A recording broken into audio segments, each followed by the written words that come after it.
tipped over, didn't it? There we go, that's it. Okay, so what we're doing today is we're looking at, we understand the criteria, we understand what this task is requiring of us, we've gone through that. What we're looking at today is really how to write the essay.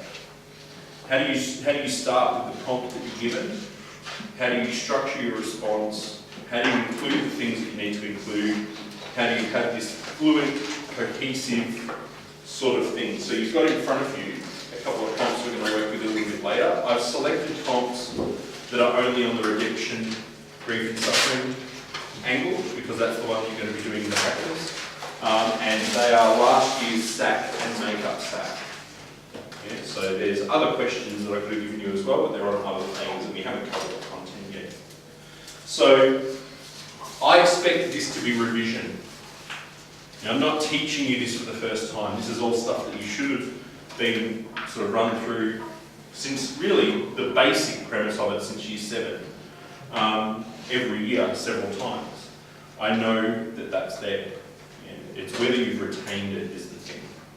Okay, so what I often find is that this year, some people go, oh, I didn't ever really get that. And that's probably just you haven't properly engaged with it or haven't retained it or sort of gone, oh yeah, I just need to fill 3 pages and they'll be okay. Well, it's not. You need to actually do the task in this way. So essentially, you just need to understand the principles of how to write a response, how to do an essay.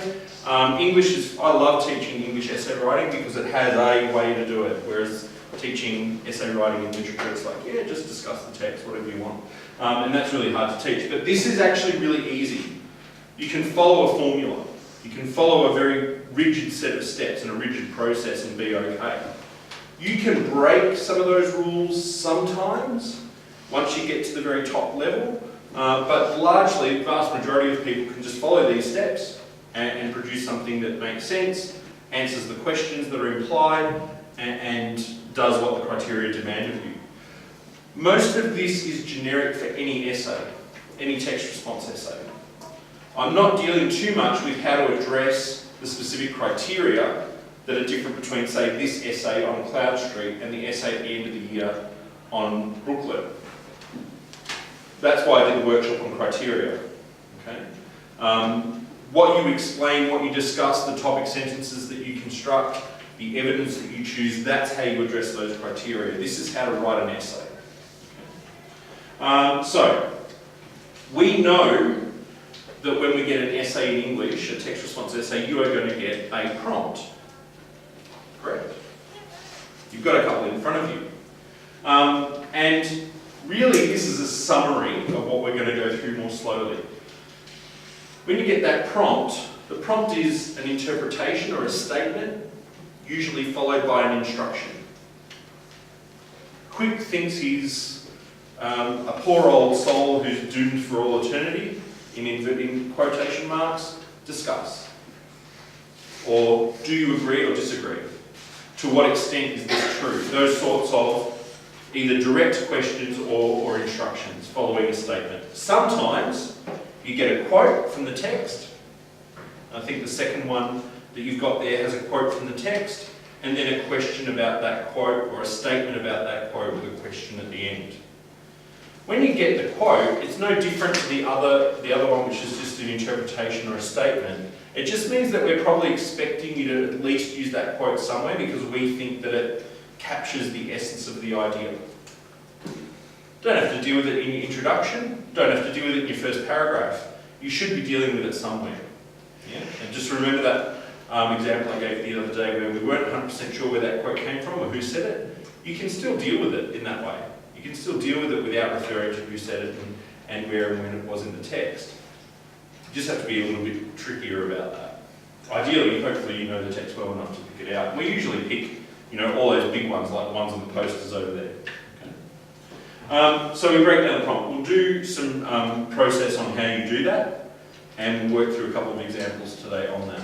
Once we've broken down the prompt, the idea of taking the prompt is that within that statement, within that question, there's a whole lot of implied questions that we're wanting you to ask. How long is this essay? Minimum of 700, which means to pass 630 words. Okay, I would be expecting most of you to write 700 to 800 words. Some of you might write up to 1,000. The example essays that I showed you last week, they were over 1,000 words, 1,200, 1,300. That's more than feasible in 80 minutes.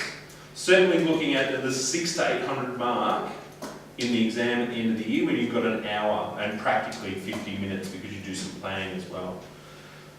It's very hard to talk about one thing for 600 words. Very hard to do.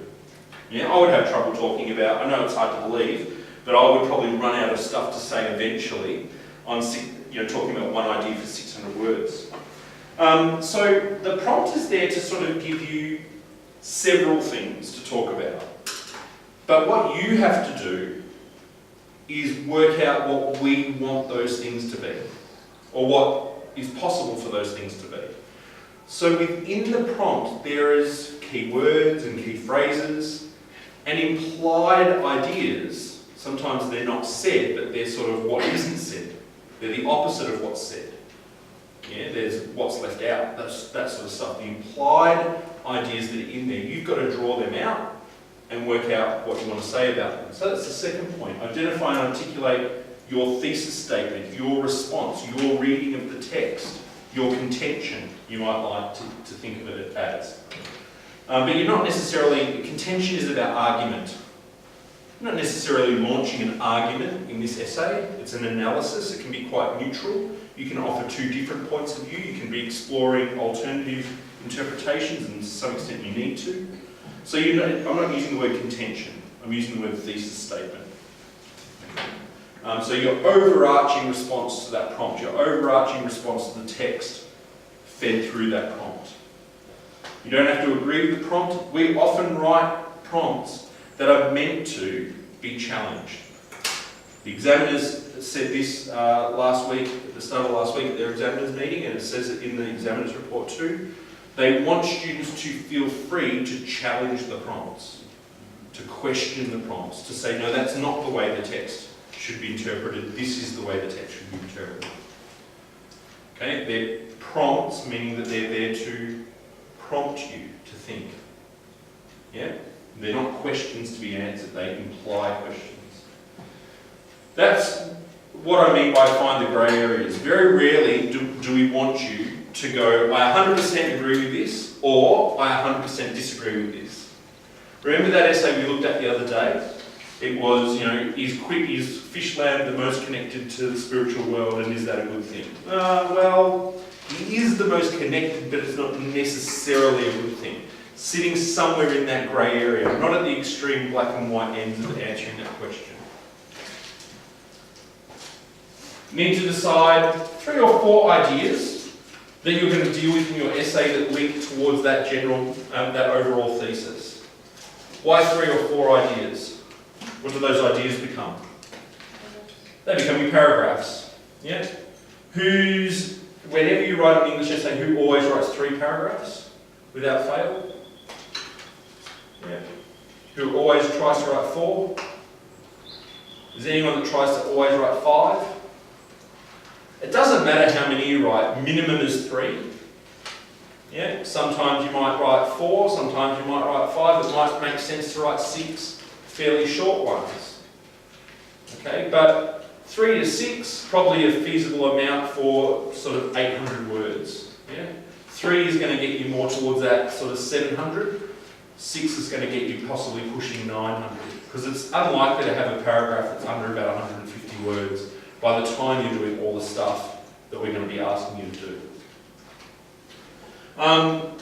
What you want to try and work out is how those ideas that you want to explore deal with the things that the prompt is asking you to do. You also want to work out what order you want to deal with those ideas in. Yeah? It might be you're going to deal with this character and then this character because they deal with the extreme ends of the spectrum. And then I'm going to deal with this character or these characters because they sort of deal with the middle ground. Yeah, that grey area. You might want to follow the storyline of the text. But just be warned that if you follow the storyline of the text, you often end up retelling the story, and you know that that's not what we want. Because we know the story. I know the story better than I want to know the story because I've read the novel umpteen times. So I don't need you to tell me the story. But more than likely, because of the way we're teaching this, you're going to end up comparing characters. And so paragraphs are going to be based around characters or groups of characters. But what order do you present those characters to us? So plan out the paragraphs, ordering them so that you build upon a complex analysis and build towards some sort of understanding of the text. Organise them so that the paragraph that you start with is followed by a paragraph that can build upon that. So you might start by talking about Quick, and then talk about Rose because you can compare her to Quick, and then talk about a group of parents because you can compare them to Rose and Quick. You don't want to sort of talk about Rose and then talk about Quick and not relate the two things, and then talk about the parents and find that you've got to repeat what you said about Rose. Like, you want to sort of build the ideas so that it's not repetitive, but it's sort of relying upon that previous information. Once you've worked out where your ideas are going and what order they're going in, you want to think of at least 2 to 3 examples, that you can use in each of those paragraphs to justify your thinking. It says at least 2 to 3. Really, we're probably really wanting you to push 3 to 4. Okay? And I'll talk a little bit more about that as we go. It can be very confusing because you might be thinking, 2 to 3 bits of evidence, that means 2 to 3 quotes. Not necessarily. Okay? It might mean 2 quotes and a moment in the text that you can talk about in detail, a quote, an image, a moment, it could be anything. And though you might have 15 little bits of textual evidence, little singular words, or little singular bits of detail in there to deal with those bits of evidence. So it's hard to sort of just go, yeah, tick, tick, tick, there's 3 quotes here. Alright? So does that sort of sound familiar to what you've been told before? That sort of process? Get the prompt, break it down, work out your points, work out your evidence. Yeah? Okay? Alright. I'm going to skip this try it now because I want to talk about the structure of the response before we try to work out how to break down the prompt. I would have done that in this order if you all sort of looked at me like I've never done that before. Okay, this is a lot of text here, but I'm just going to talk it through really, really simply. So, once we've done that planning, we know that what we essentially need to do is talk about the text for that 700 to 800, 900 words that responds to those implied questions in the prompt. It's one discussion. It's not 4 dot points. It's one discussion that's broken down into those 4 stages, or 3 stages. That's a lot of information for someone to hold on to all at once. If you walk out of a cinema and you've just seen a movie, it's okay to have a rambling discussion. Oh, what did you think of that ending? Oh, I like that character. What did you think? Yeah, what was your favourite moment? I didn't get that bit where. It's okay to do that over a coffee after you've seen a film, or a play, or read a book that someone else has read. That's okay. But if we're doing this for academic reasons, we must work through a very methodical approach to sort of discussing our response to the text. Okay? So let me do the roll. So I was sitting on that video. Sorry. Sounds too hard again. Yeah. So this job now is going. Yeah, it's an important job. It's important that I get the roll right, particularly because we've got people listening today. So just so I was rushed getting that video. Sorry.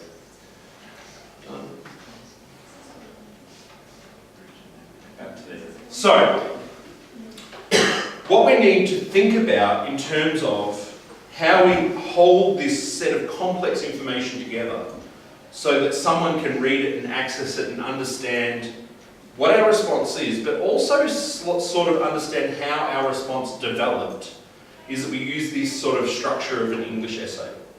Now, the other day I asked you, do we know the hamburger method? And some of you did and some of you didn't. So I'm going to give you a very quick recap and a bit of imagery to remind you and sort of hopefully help you if you've been told this before but haven't really understood why the hell we're talking about a hamburger help you to understand it. Diagrammatically, this is your essay.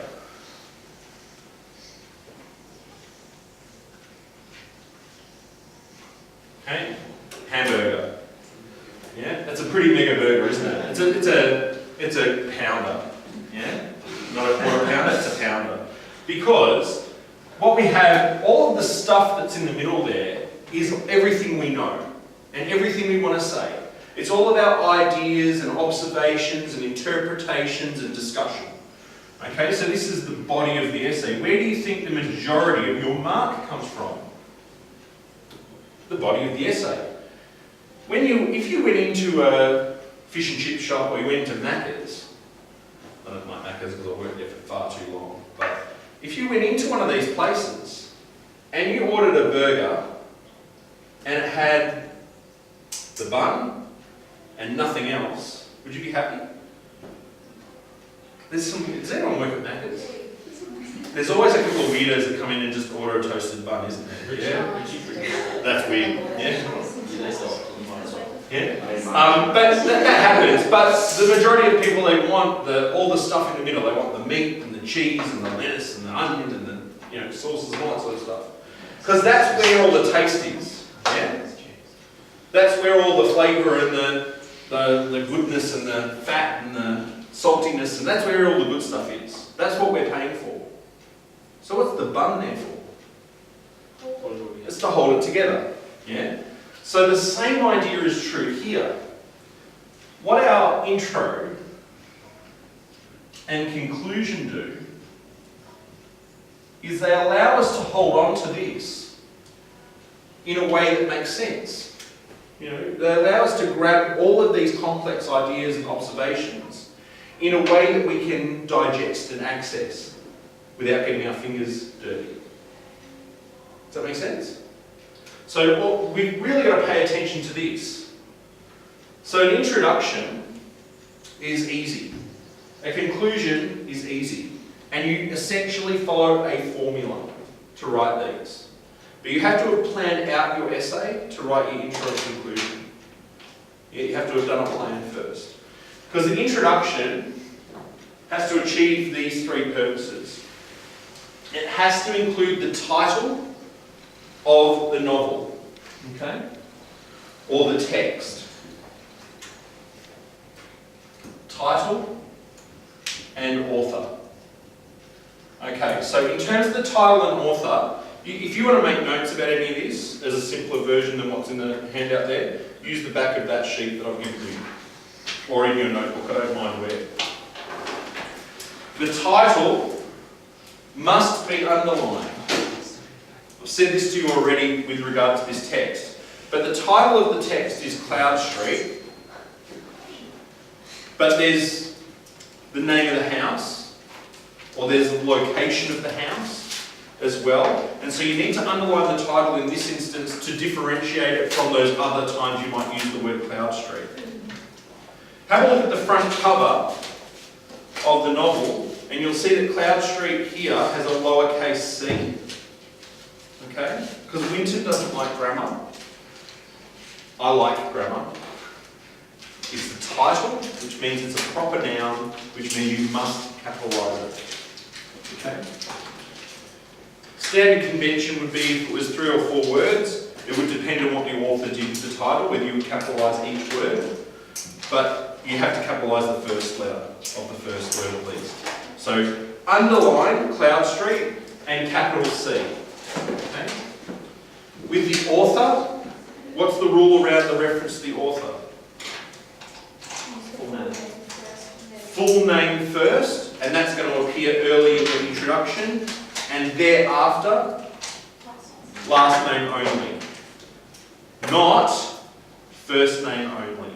If you use full name, You can use full name, but you want to be leveraging every second that you can. And so writing Tim 10 times is enough to write an additional sentence of explanation or discussion or observation summaries. So title and author must appear early in that introduction. Okay, the first few sentences. Most of you will probably do this in the first sentence, most, okay? You need to reword the prompt in a way that indicates your response, okay? Think of the key phrases in the prompt, make sure that you use those in your thesis statement or interpretation. You can use synonyms, you don't have to use the exact same word, and you might need to use synonyms if your response differs from the prompt a little bit. If you disagree with the prompt, you might need to change a word to the opposite word. Or you might need to change the word to something that's a little bit more moderate, a little bit more nuanced, a little bit subtler than the extreme positions we tend to take in the prompts. You might want to change it from a fairly dull sort of word to a more challenging word or a more extreme word because you have a stronger opinion. But we will be looking in that first couple of lines of your introduction for you to indicate that you understand the prompt by using some of the language from the prompt. Does that make sense? Can I give you a really simple tip around rewording? If you get a sentence, and you can look at the sentences in front of you on that sheet if you wish, just so that this is ticking away in your head at the same time, a really easy way to reword something is to take the sentence or the phrase that you're dealing with and change the order of the bits of information. So if, for instance, the prompt said, Quick is the most pitiful character that Tim Winton presents, and he's there because we need to understand how hard it is to deal with suffering. Yeah? There's two big bits of information there, isn't there? We need to learn how hard it is to deal with suffering, and Winton uses quick because he's pitiful. They've been presented quick and then suffering. I can just change the order and say, if I agree with it, Winton explores the idea that suffering is very difficult to deal with. He does this through, primarily, the use of quick as a fairly pitiful character. Yeah, so I've reworded the prompt by just changing the order of the information. I haven't disagreed with the prompt in that case, though. Does that make sense? Yeah. So just a nice little trick. So that also has to come there. So we want the response to the prompt. And you must use the wording. I'll tell you one of the most common mistakes, and it has one of the biggest impacts. People don't think carefully about the word choices that we've made in the prompts. They misunderstand or they don't understand how significant those word choices are, and they sort of have a vague guess at what words might mean, or they assume they know what words might mean, without understanding the nuance behind them. How do you overcome that problem in a SAC? Dictionary. Let me tell you, I have no sympathy for you walking in and finding that you don't have a dictionary, because you have had the dictionary that is suggested by the VCAA on your book list for the last 4 years. You should have it. People at front at the English exam in October without a dictionary are freaking out because they know by that stage that they need one. But for some reason they wake up on the English exam morning and they go, la la la, and they don't bother bringing it. The other reason why some people freak out before the English exam is that they arrive with a dictionary that I will not let you walk in with, because I have to check them. Mr. Matthews and I usually check them. And what we don't want to happen is you to walk in there confidently with your dictionary under your arm, and for the examiner and scrutineers to come by and be checking the dictionaries, which they do, and go, oh, you're not allowed to use this type, and take it. So if it's got a thesaurus in it, you can't use it. Some dictionaries have like little sections on how to write an English essay. Yeah? They might have a map of Australia. Can't use that, right? So the one that is on the book list, it's the Pocket Oxford Dictionary, the Australian version. That is the one that is acceptable. And if you want to double check, if you haven't got that version, you've got something else, come and see me before the SAC. Come and see, I'm not going to check dictionaries in the SAC. Come and see me before, and I will check them. The other reason that it will be taken off you is if it has any writing in it at all. Right? If you've highlighted words, you've got to get a new one. Yeah, because it's used, people have used it to cheat. Okay. If you have pages folded over, get out the iron and iron the pages. Right? They'll take it. It has happened here, and it has certainly been the case where I've gone, sorry, you can't use that, and they've gone, but the exam's in 3 minutes, and they've run to the library, yeah, to try and get one, and they run back down, and 30 seconds late to the start of the exam, running, panicking. Is that the way you want to go into the exam? So the ones in the library are okay? No, not all of them. No, just the blue one. It's the blue one, yeah, and there's about 4. There is about 4, but there are All the pages. 83 people. And you're only allowed to borrow it for a day. Yeah. You can't take it overnight. There are 83 people going to want that dictionary, and there's 4 of them. So it's Hunger Games, right? To get the dictionaries. So go and get one. Yeah? If you're going to go and get one from home and it's not the one that's approved by VCAA, bring it in early, check it.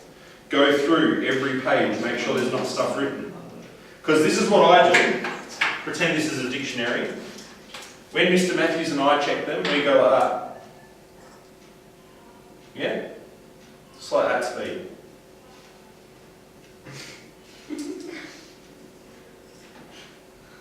Takes a while to do 80 of those. But I can miss stuff. Yeah? That's why 2 of us do it. Alright? So we'll do that. And then I have sat there and gone, right, rip to take out the page of the highlighting. Probably won't matter, but if the word that you want was on that highlighted page, you're buggered. And you'll be panicking in the exam, you don't want that. Yeah? It's an investment in your sanity to spend $12 on a dictionary. It's not a big deal. So, in terms of those words and the words in the prompt, look them up. Understand how to use a dictionary. A number of years ago, when we had a prompt on Brooklyn that said that the character was self-sufficient with a hyphen, hyphenated phrases are not in the dictionary. What would you look up? Sufficient. And then you would understand that she does that herself. Yeah? No one, like 2/3 of the class that I had did not do it. And I don't know what self-sufficient means, I had a guess. I couldn't find self-sufficient in the dictionary. No, you couldn't, you're an idiot. Yeah, I didn't say that. But, yeah, but if you come and you say, I couldn't find that hyphenated word, I'll go, oh, that's a shame. I'm really going, you're an idiot. Yeah, you can't find hyphenated words in the dictionary. Sometimes you can't find words that use prefixes, like un. Yeah? You've got to find the word without the prefix and go, oh, the prefix means not. It's not that thing. Yeah? Does it make sense? So you've got to know how to use the dictionary as well. It's no good just holding it. You might as well be holding a brick. Yeah? And then when you don't know the word, smash yourself in the face with it. It's as effective if you don't know how to use that dictionary. The other thing that you should use the dictionary for, of course, is spelling words that you don't know how to spell. Okay? But the primary use and biggest change in your mark by using the dictionary is by checking words in the prompt that you're unsure of. It becomes really important in the exam because you will need it, I guarantee you will need it, in section C, the media analysis section. Because they will put words in that article that you do not know, deliberately. It's a discriminator. Okay, so response to the prompt wording, that's part 2, the second part of your introduction that is necessary. Can you see how these 2 things can go together? Your response to the prompt might include words, include the title, include the author. Can I just tell you that if you have a look at the prompt on your sheet, Cloudstreet is underlined in that one. Don't be confused because sometimes it's italicized instead of being underlined in the prompt. Why don't we tell you to italicize the title when you write it? You can't tell if someone's italicizing when they're handwriting it. Yes? So underlining or italicizing is the same thing in print, means the same thing. Okay. All right, part C is the biggest part of your introduction, and it is outlining your main observations. So this means you flag your topic sentences.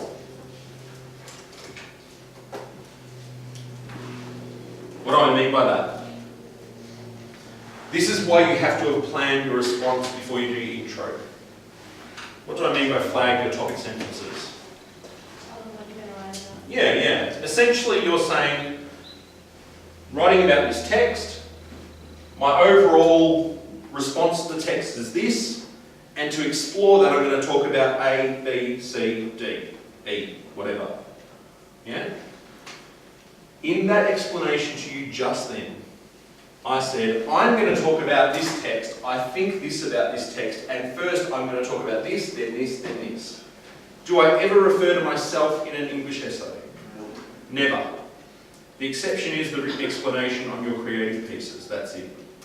You never refer to yourself.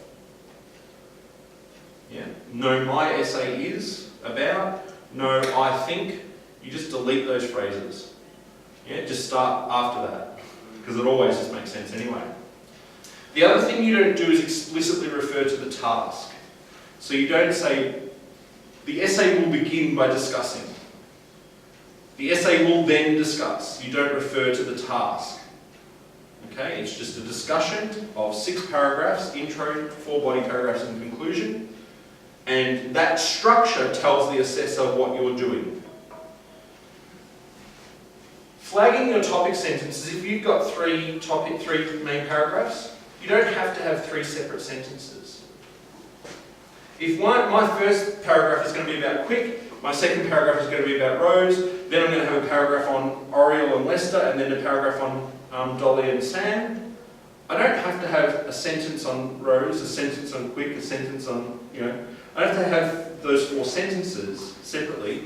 You can, but you can, if I write 4 paragraphs, I like to sort of have 2 sentences introducing my main points, because it helps me to show that there's a relationship between the paragraphs. Winton uses Quick and Rose as exploration of how to overcome that suffering. As children that grow up in one historical period but develop in another, he suggests that they develop those skills to be able to overcome those problems in different ways. Winton contrasts this against the older generation of Lester and Oriel, who battle their whole lives and it takes them a long time, and Dolly and Sam, who do not address their shortcomings. Right? So see how they're 2 sentences, but I've introduced 4 points? Yeah? Okay. My email's still on. Turn that off so I'm sure it's really again.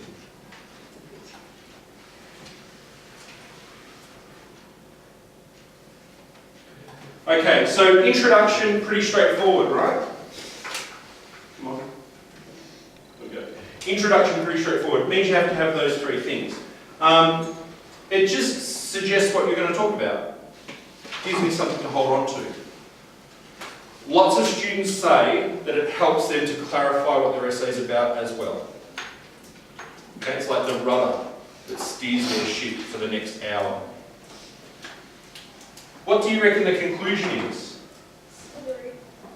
It's the exact same. But I tend to think of it in the reverse order. Flag the ideas. Sum up your response. You can mention the title and the author if you wish, but you don't necessarily have to. If your introduction is to sort of say, my overall point is this, and to discuss that I'm going to talk about X, Y, Z, your conclusion is to say, I've just spoken to you about Z, Y, X, and that's helped me to convince you of this idea. So you're leading us back through. First year uni essays are around about 2,500 to 3,000 words in arts. Don't know what it's like in science and other subjects, whether they can do essays. But in arts, about 2,500 to 3,000 words. These structures become really important in longer essays, really important, because by the time I've read 1,000 words, I've forgotten the first 200. So the conclusion, it draws my memory back through the essay. The introduction lets me know how these pieces are going to fit together.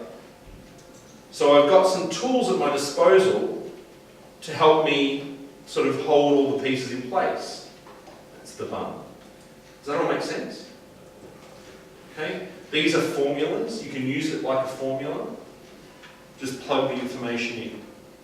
Yeah. Any questions about intro and conclusion? Conclusion's usually a little bit wordier. It's a little bit more, expressive, because you spent all this time developing the idea. You're giving me the best sort of summary. I don't like in conclusion or in summary to begin these, but some people do.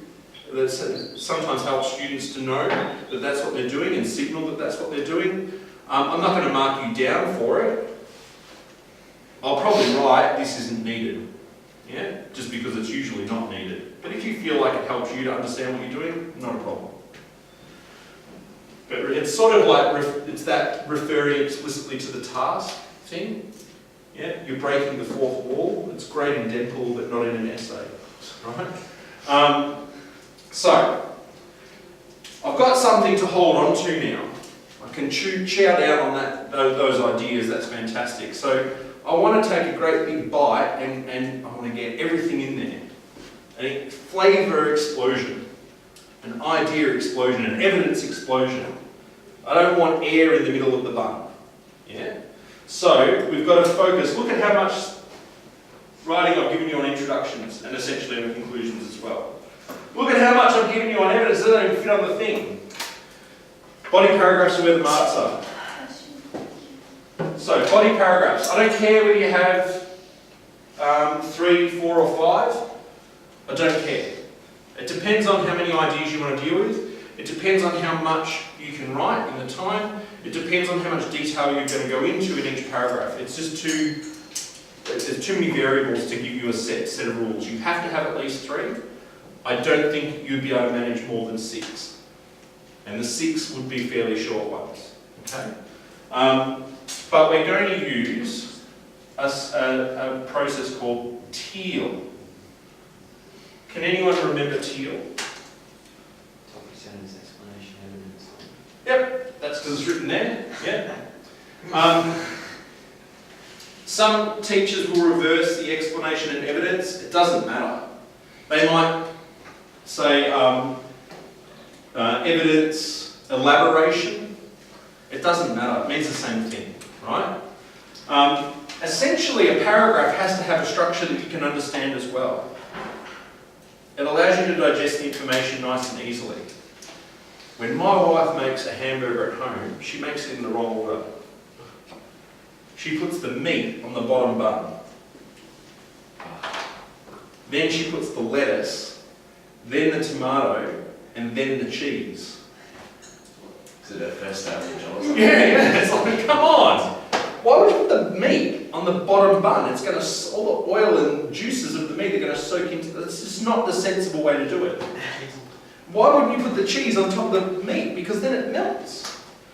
You don't put the tomato against the bun either because it goes soggy, right? So there's a logic to it. There is a lot, oh man, I'm not wearing my wedding ring because we had an argument yesterday about hamburger making. We didn't really, I just don't wear a wedding ring. I'm not that nasty, here, come on. I wrote her a note in angry red pen this morning. Learn how to make a hamburger. I didn't. So that's going to go on YouTube now. It's all right. She doesn't watch my YouTube videos actually. This is a long way you can get that far. There's a logic to this too. Just like there's a logic to how to put a hamburger together. The inside of a hamburger, there's a logic here. There's a reason you do it in this order. Topic sentence is like a mini introduction. It tells you at the beginning of the paragraph what the paragraph is about. It allows you to connect it to the introduction and understand where I am in that discussion. Yeah? It might relate back if you're doing a paragraph about quick and then a paragraph about Rose as point of comparison. The topic sentence on Rose might indicate that she compares to quick in a particular way. And it gives you that cohesion between the points. Paragraph topic sentences in your essays, if you're following my advice of basing your essay around character comparisons, are largely going to indicate which character you're talking about and what function they serve in the text. Make sense? Okay, this is where we get complicated. Sorry, the link does the same thing. These are like mini introduction and mini conclusion. The link essentially tells us, why the hell have I been talking about this person? How does this relate back to my overall thesis statement? So can you see how they're like mini introduction and conclusion? Yeah. So if they're like the mini introduction and conclusion, where does most of the mark come from? Evidence and explanation. Don't care what order you do it in. I don't just want one moment of explanation and one piece of evidence. It's not enough. You cycle through these. Okay? I don't care if you go, here's my topic sentence, I'm going to talk about quick. An important moment in the text where this is shown, this big idea is shown that you're talking about, is this moment, blah, blah, blah. This moment is important because explanation. Yeah? And then you're going to go, another moment that shows that development is another piece of evidence. This moment is important and it shows the contrast between what the character was and has become, explanation. Yeah? Sort of mixing all those bits up together. It's more interesting, it's more complex, more sophisticated.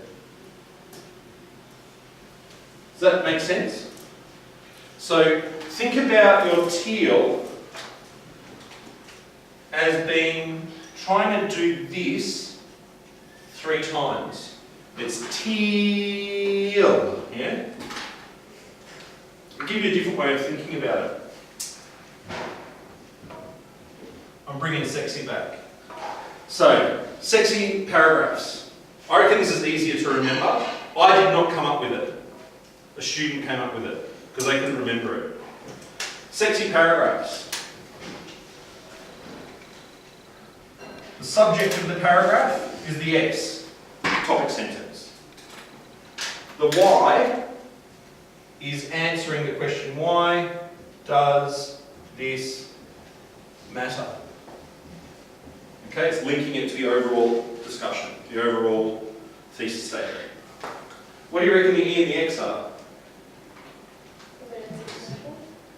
Explanation and example, evidence and explanation, doesn't really matter, right? So we're going to just go, just to contrast against what's written there, we're going to go evidence and explanation.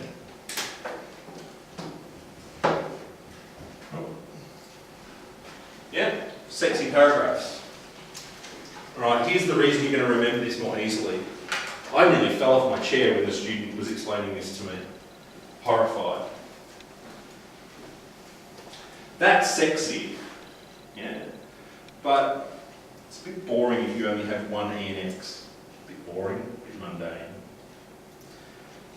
We want a lot of X in our sexy paragraph. Yeah? We want multiple orgasms. Times 3. It's going to stick now. And some of you are going to connect eating a hamburger and doing sexy things, and I don't know. I'm not going to go there. Right? So, this is going to help you remember how important this stuff is. Yeah? So, we really want really sexy paragraphs, really awesome paragraphs that sort of capture our interest. And we want to hit those most important parts in the paragraph multiple times. Yeah? Explanation, evidence, more explanation. Combine those bits of evidence together. Explain how they support themselves. Explain how they add complexity to our readings. Give me another bit of evidence that shows me another way of thinking about it so we get those multiple interpretations.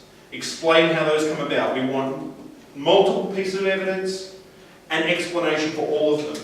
If you put a quote in and say nothing about it, you're wasting time. Yeah? If you put a quote in, you've got to talk about what it shows us. If you put a quote in, you've got to tell us how it supports that topic sentence. If you tell me something that you think, you have to have evidence to justify that. Yeah, you have to. You can't have the E without the X. You can't have the X without the E. They're joined, combined. That's what makes it sexy. Yeah? Any questions? Is everyone disturbed, traumatized by my explanation? Okay?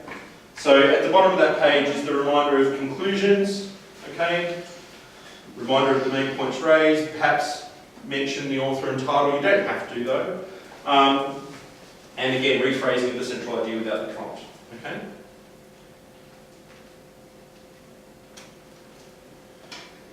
Some students like to finish with a quote. I don't think it's a good idea, because it can be seen as introducing new information into the conclusion, which you don't want to do. It can be done, but it's hard to do. Sum up the points, connect the dots between the paragraphs. Leave me with, something that's well written. Your best version of that rewording of the prompt you possibly can, because that's the lasting impression I have. Yeah? Any questions? No? Okay, I'm going to give you some reminders and then we're going to talk about one of those prompts on the page. Okay? Little asterisks here. I'm going through these. If I see this stuff in the practice essay, watch out. Yeah? Be highlighted. I never take out highlighters for an essay. These will be highlighted. If I think it's just because you couldn't care less, just look out. Right. Write formally. I am an academic.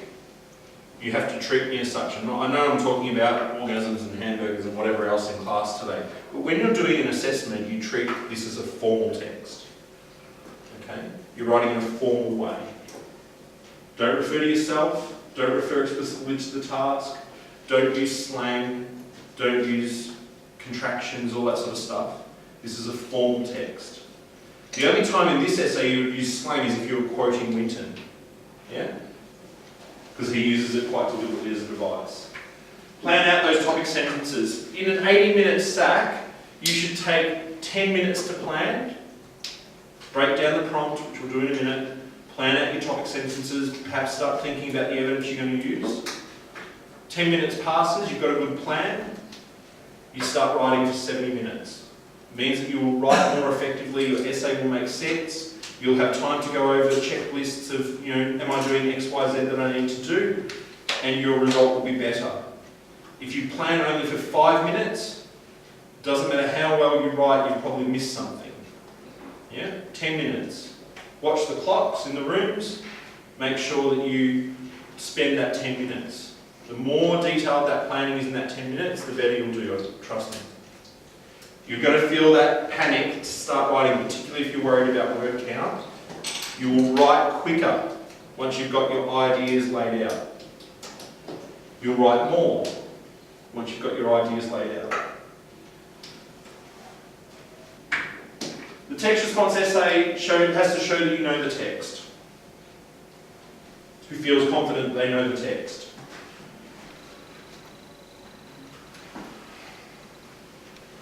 Who hasn't read the text? Might not be able to use very much of it. You have to use the text a lot in the essay. This is the easiest way to show that you understand it. Yeah? Don't make mistakes around names. Don't call Sam Lester and Lester Sam. Yeah? Make sure you know that basic stuff. You'll be penalised quite heavily for it. Each paragraph should have references to the text. That means quotes. Remember that quote activity at the start of the year, the first homework task. I want to see textual referencing. Words from the text. Remember I talked about memory the other day. The quotes need to be discussed. They're no good having the E but not the X. Okay? Don't just translate or reword them. You've got to discuss what they're there for. What are they proving? Why have you used them? Embed them into your discussion. This means that they aren't a sentence on their own. If you embed them in discussion, you're more likely doing that explanation. I'm going to add to this, do not just give me evidence from half the novel. I want to know that you know the text, not chapters 1, 2 and 3.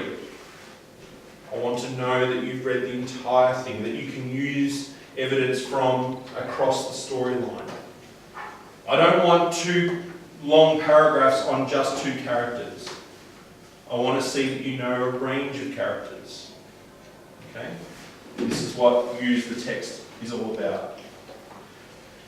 Know about the context and refer to it. Okay? I want you to talk about the historical period. How does it put pressure on the characters? How does it indicate certain aspects of behaviour? How is it a comment on how those behaviours are present there but they're not present in our world? How does that promote certain ideas? You might talk about the remoteness of the setting, how Perth is so isolated. It's not just a once-off comment in the intro or in your topic sentence, it's part of the explanation and discussion. Discuss the author. Make sure that you recognise that you're writing about a piece of fiction, not real people. Quick is a character, not a person that Winton has observed and monitored through a looking glass for half his life. He's made him up. Discuss the ideas and underlying messages that are communicated through what the author does. Use Winton's name regularly. That will help you to trick yourself into doing that. Okay, those are the big hints. And those have been over the last 3 years of teaching this text and actually in the other texts that we used to do, these are the issues that keep coming up year to year. Okay? These are the ones that I'm going to smack you over. If you misspell Winton, not okay. If you misspell Cloudstreet, not okay. If you misspell Perth, not okay. Misspell any of the characters' names, not okay. Know how to spell Oriole. All the other names are easy. Yeah? You should be able to spell every other name. Spell the words in the prompt correctly. Do you know how frustrating it is when you write the prompt out at the top of the page, which you don't have to do, but you haven't copied correctly from the sheet? That drives me mental. That's just you not taking enough care and attention. Yeah? When you use those words later in your essay, make sure they're spelled right. You've got the right version spelled correctly there, because I'm not a very good speller, but someone checks before I print them out. Alright? Make sure you spell those correctly. I'm a bit more forgiving about quotes, because obviously you're remembering them. You don't have them written out. But you really want to make sure you spell them correctly. I'll acknowledge it's really hard with Cloudstreet because there might be accented spelling. That is like spelling of words that leaves letters out or puts letters in to get that Australianisms through. So I'm a bit more forgiving about that. But just remember, you can't get an A or an A plus with more than about 6 to 10 spelling mistakes. Okay. This is basic revision. I'm not going to read through all of these, but there are things that constantly come up, and I've seen them already. Its and its is a big one. There, and there, most people are across, but this is one that I've seen several times already in your work. The difference between them and than, you're going to use these because you're comparing. Then, reference to a sequence of events. I did this, then this happened. Quick did this, then later in the text he did this. Than is comparing one thing to another. Quick is a more influential character than Rose. Yeah? Don't substitute those. You probably do it because you don't speak proper. You say then when you speak rather than when you speak, probably. Okay. Full stops and capital letters are not optional. I'll smack you so hard if you don't use capital letters in the right places. Yeah? Because my daughter's in grade 1 and she's expected to do it right. Yeah? You've got to have it right by now. And I'll smack you hard because you'll be slapped silly by the examiners. Absolutely. You'll be on the wall of shame. Commas. Who remembers commas as a full stop is a full breath? A comma is a little breath. No. That's what you're told in primary school because it's simple. That's to help you with your reading. Helping you with your writing, commas serve lots of different functions. They do not replace a full stop.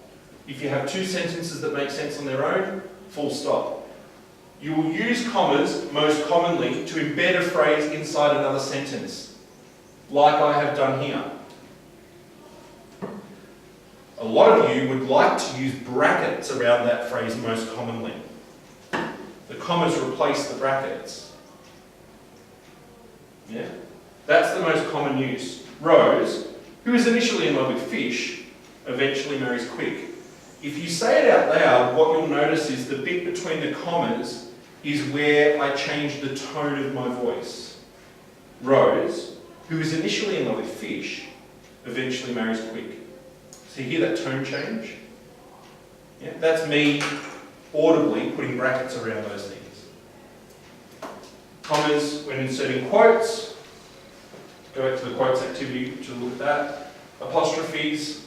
You only use them for possession, because what don't you do in these essays? Don't, won't, isn't, you'll. No contractions where you shorten two words into one with a comma. The only place you're using comma is in ownership. Capital letters. And don't go, oh, you really like capital letters. Yes, I like them when they're meant to be there. Is anyone going, who's not using capital letters?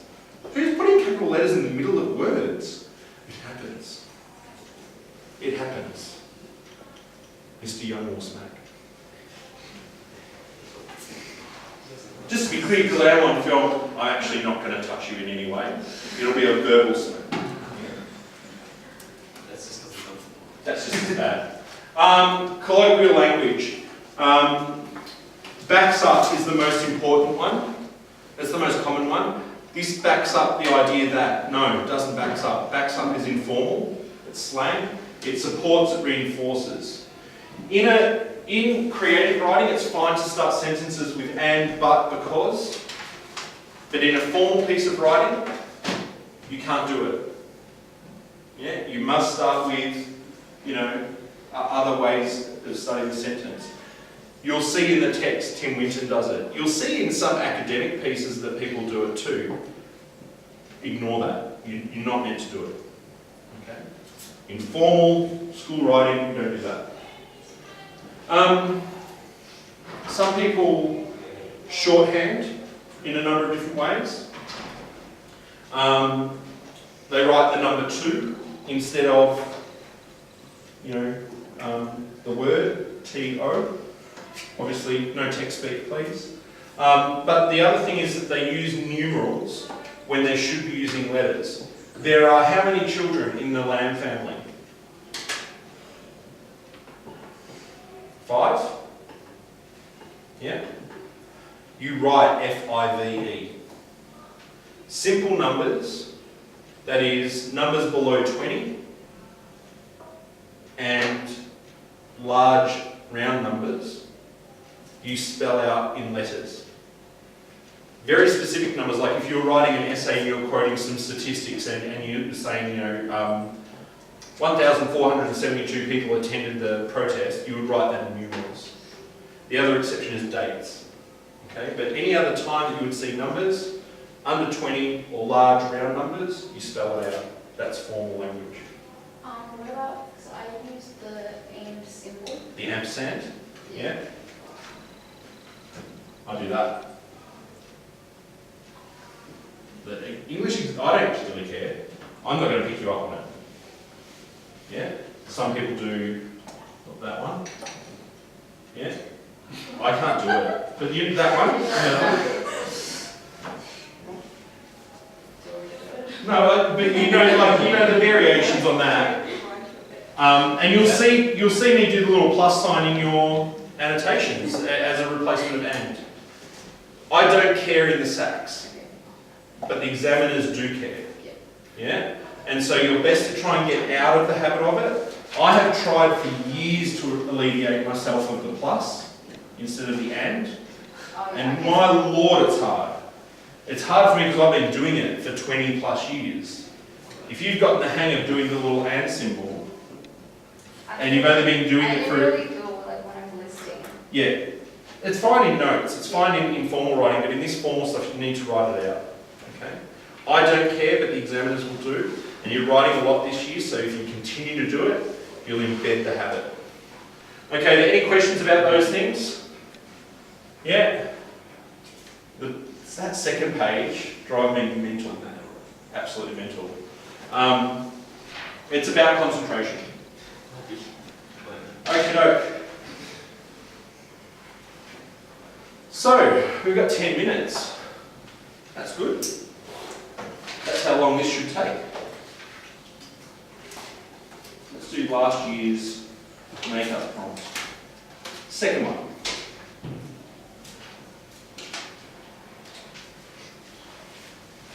So, prompts are made up of 3 parts.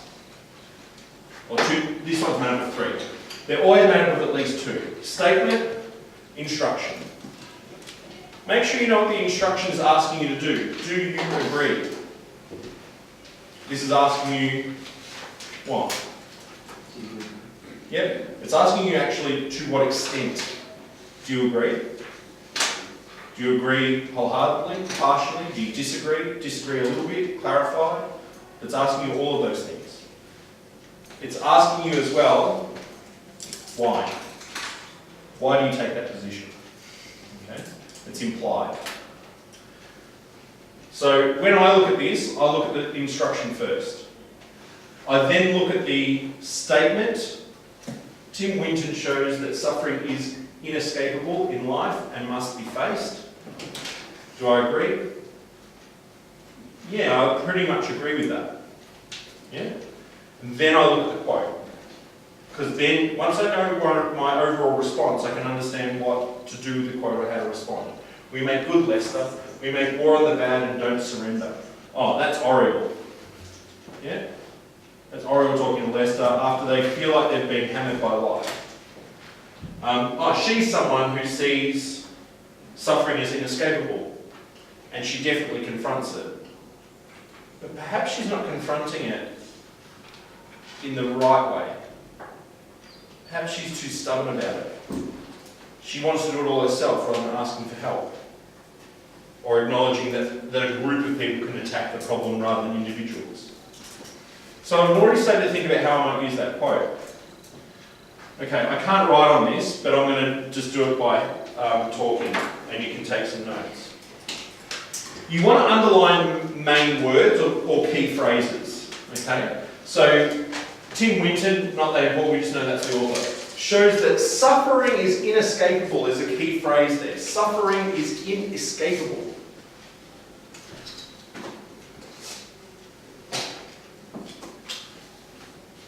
And must be faced.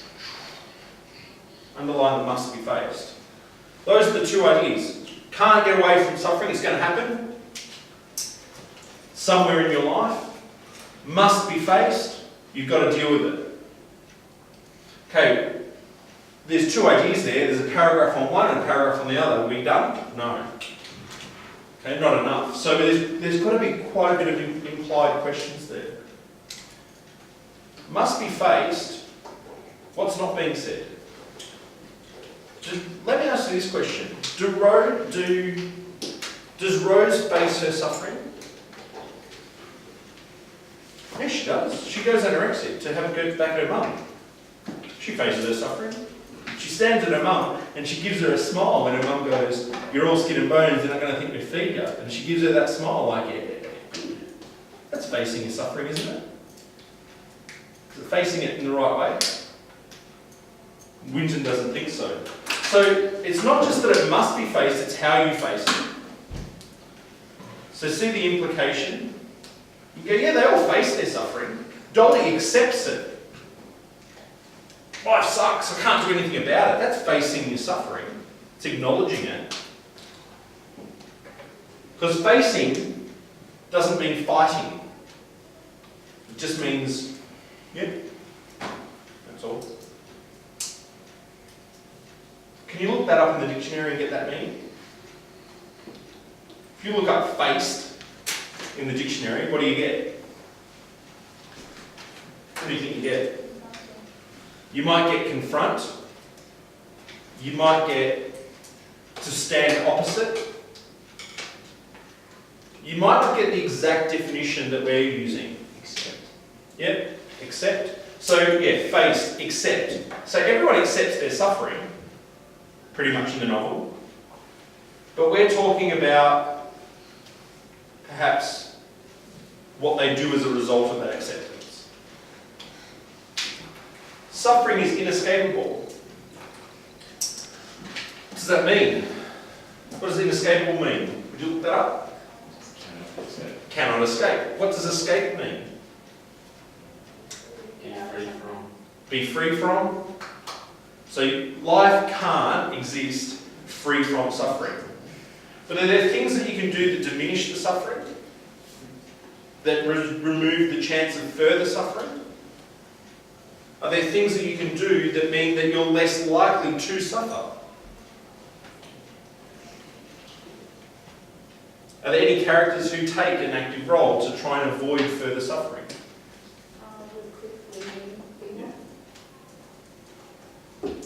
Rose leaves too.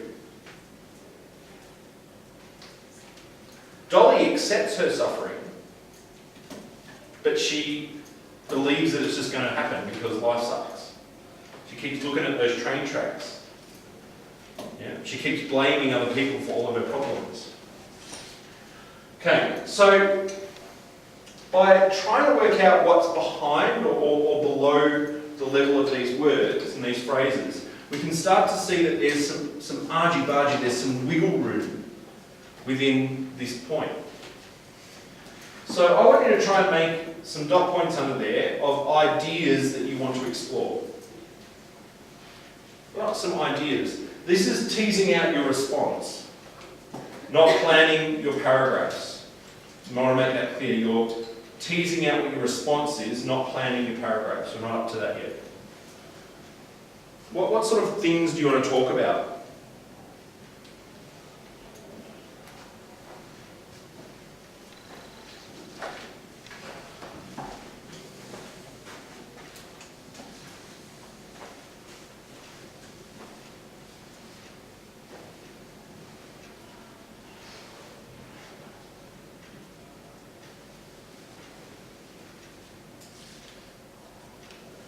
You could phrase these as questions you feel have to be answered. Is there something we can do to avoid suffering? Why does everyone have to suffer? How should we face and deal with that suffering? Should we do more than just acknowledge it? Those sorts of questions.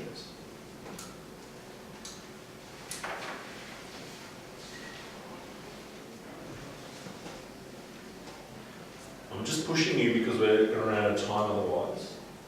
What I want you to do underneath that is then write out a sentence that you feel captures all of those ideas and essentially answers that question. Do you agree with that statement?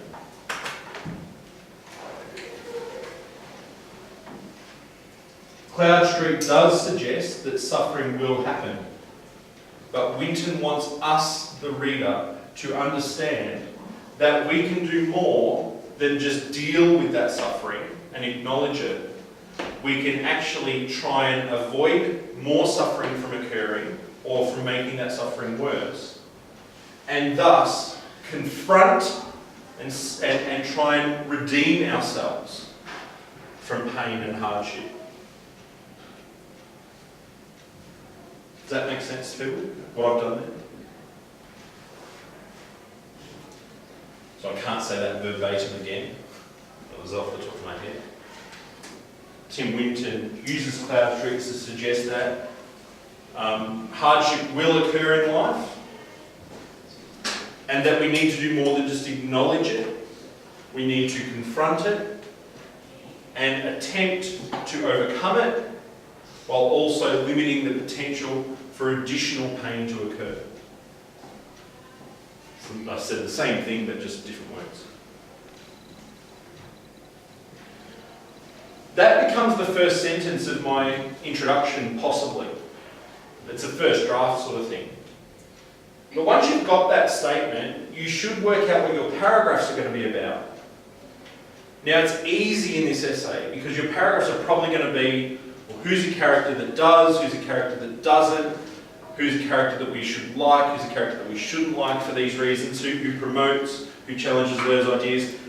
And I would usually start with this one, with the character that doesn't do what Winton wants us to do, because it's easier to then compare back.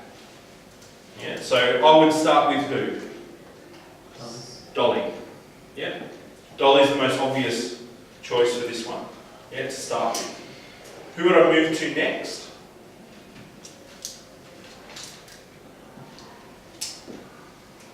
Paragraphs are usually pairs of comparison.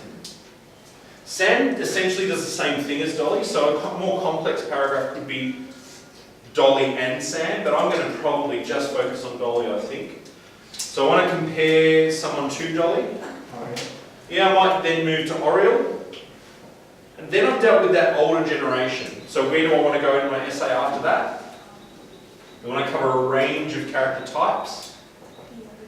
The younger generation. Who am I going to want to deal with if I'm writing a 4-paragraph essay? Who are the 2 remaining characters I'm going to want to deal with? Quick and Rose. I've dealt with Dolly and Oriel. Logically, who would be next out of Quick and Rose? Rose, why? Because you did Dolly first.